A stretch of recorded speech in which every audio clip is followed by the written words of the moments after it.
Salam alaikum wa rahmatullahi ta'ala wa barakatuh. Je suis très heureux de partager cette vidéo avec vous. Cette fois, vous avez l'image de la mer. Et vous savez que ce bruit de vagues et ce bruit de cris d'enfants, cet esprit qui accompagne ces bruits, il faut baisser la tension. Eh bien, vous pouvez écouter ce que je dis. Une partie de vous peut écouter ce qui se passe, écouter ces paroles, mais une autre partie de vous peut entendre quelque chose de cet environnement, cette nature, et cet espace plein de vie. Plein de vie. Vous voyez l'horizon, la mer,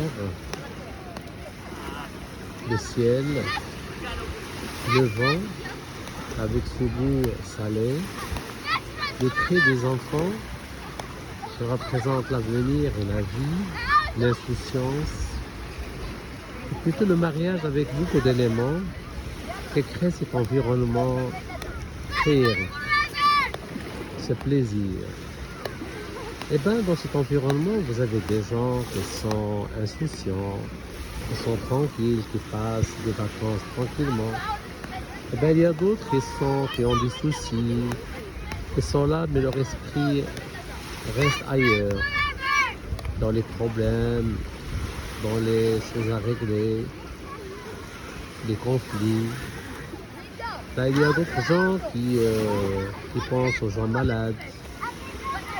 Et même des gens ici qui sont malades également, qui sont fatigués, qui marchent. Vous voyez, il y a des gens qui marchent avec le poids de la vie sur les épaules.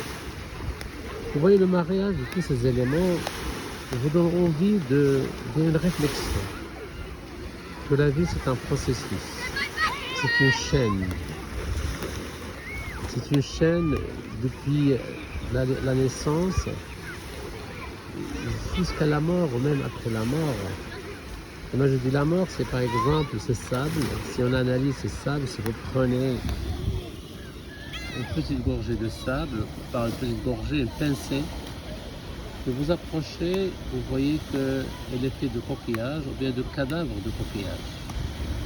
Ben, tout simplement la vie c'est ça, c'est une chaîne avec des maillons et on peut se trouver dans l'un ou l'autre de ces maillons. Peut-être au début, peut-être à la fin, peut-être on est bien ancré dans un maillon, on est bien, peut-être on est accroché avec une seule main dans un maillon, on a peur de tomber, peut-être qu'on est couché, peut-être qu'on est bien, peut-être qu'on a très mal. Peut-être comme ces enfants insouciants, ou plutôt ces gens qui jouent, ces jeunes qui jouent. Peut-être la mer, vous savez la mer depuis des siècles, des vagues, des ressacs, marée haute, marée basse. Et le mystère dans cette mer, je ne sais pas si la mer a conscience de ce qu'elle fait.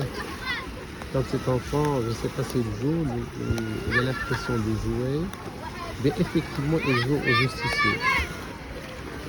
Peut-être cette autre personne qui passe et qui reste connectée à sa vie, qui ne profite pas de l'environnement, qui ne profite pas de ce lieu. Peut-être ces deux amoureux des maris et femmes peut-être, je ne sais pas de quoi ils parlent, peut-être qu'elles parlent du vécu des enfants, peut-être tout simplement une discussion banale. Vous voyez, vous pouvez vous trouver dans l'un ou l'autre des scénarios. L'essentiel, c'est que tout peut changer. Tout peut changer parce que cette chaîne de la vie est souple. Vous pouvez passer d'un maillon à l'autre. Vous pouvez vous accrocher avec les deux mains. Et peut-être parfois, si vous avez mal en vous accrochant, vous pouvez lâcher.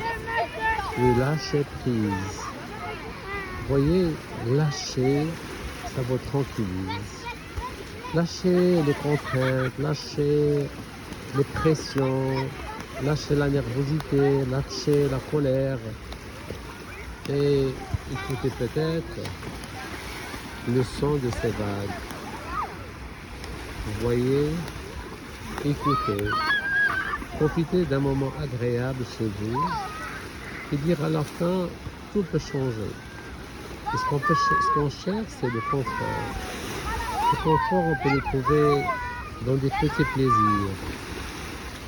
Par exemple, quand vous êtes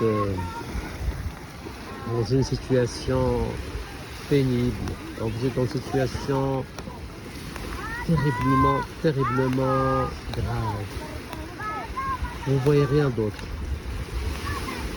Vous êtes enfermé dans ce problème et vous ne pouvez pas réfléchir. Parce que si vous ne sortez pas du cercle, vous ne pouvez pas réfléchir. Vous ne pouvez pas trouver plutôt des solutions en restant dans le cercle du problème. Si je trace ce cercle comme ça, si je reste à l'intérieur, je reste avec le problème. Je dois sortir et regarder de loin comme ça. Parce que si j'approche, je vois rien. Je dois m'éloigner pour voir les choses en entier. C'est exactement ce qui se passe dans vos problèmes. Éloignez-vous des problèmes, qu'elle soit une douleur, qu'elle soit une dépression, qu'elle soit un mal de vivre. Éloignez-vous et profitez de cet aspect, ce panorama différent. Voilà, cet exercice presque fini. Juste prenez conscience que vous êtes partie de cette chaîne. Cette chaîne est obligatoire de la vie. Depuis la naissance jusqu'à la fin. C'est plutôt fin d'un cycle. Et à quel moment où vous soyez, là où vous êtes, vous pouvez trouver des solutions. Les solutions se trouvent en vous. Si vous fermez par exemple les yeux en écoutant juste le bruit de ces vagues, vous pouvez vous dire, moi, Plana ou pleine, qu'est-ce que je sais faire en dehors de ce problème? Quelles sont mes potentialités? Quels sont mes points positifs? Et là, vous pouvez vous rappeler des moments difficiles dans votre vie où vous avez par exemple dépassé vos limites. Et là, ramenez une image d'un choix positif, d'une décision positive, d'un succès. Et puis juste écouter les bruits des vagues, fermez les yeux, profitez de ce moment et laissez votre esprit trouver les choses à votre place. Voilà, je vous laisse quelques secondes. Profitez de ce paysage et à la prochaine, Inch'Allah. Salam alaikum.